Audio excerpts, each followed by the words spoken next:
You say sorry before you speak. You apologize for sending a message, for needing something, for taking up space in a room you were invited into. And somewhere in the back of your mind, you wonder if your presence is already too much. This isn't about being polite.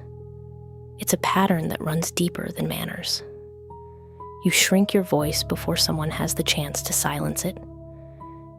You minimize your needs before anyone calls them unreasonable.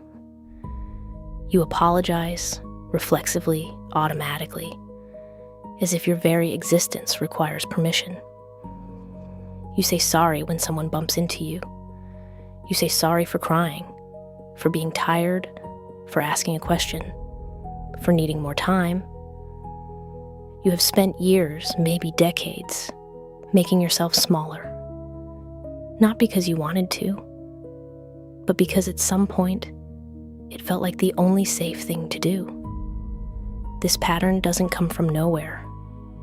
It usually begins in childhood, in a home where your emotions were too loud, where your needs were met with irritation, or silence, or conditional love that only arrived when you were easy.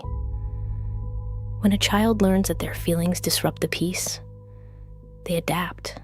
They learn to make themselves smaller, to need less, to preempt rejection by apologizing before it happens. Psychologists call one version of this the fawn response, a survival pattern where you appease others to stay safe. It's not weakness, it was intelligence. When you were small, shrinking yourself worked. It kept conflict away. It kept connection possible. Your nervous system learned being less equals being loved. And that learning doesn't disappear just because you grow up. Here's what I want you to understand. The version of you that learned to apologize for existing was trying to survive. That apology wasn't self-pity.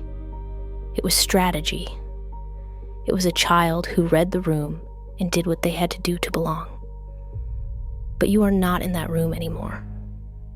The people who made you feel like too much, their voice is still inside you.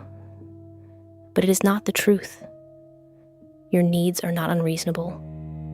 Your presence is not a burden. Your emotions are not inconvenient. You don't owe anyone an apology for existing.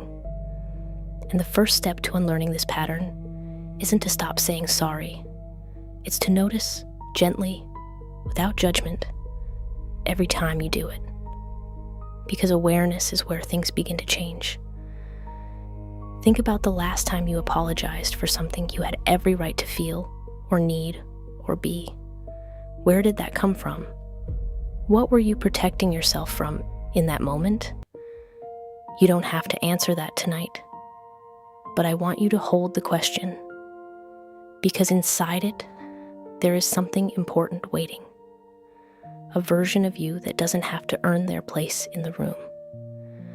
What's one thing you apologize for that you know you shouldn't have to? Leave it in the comments.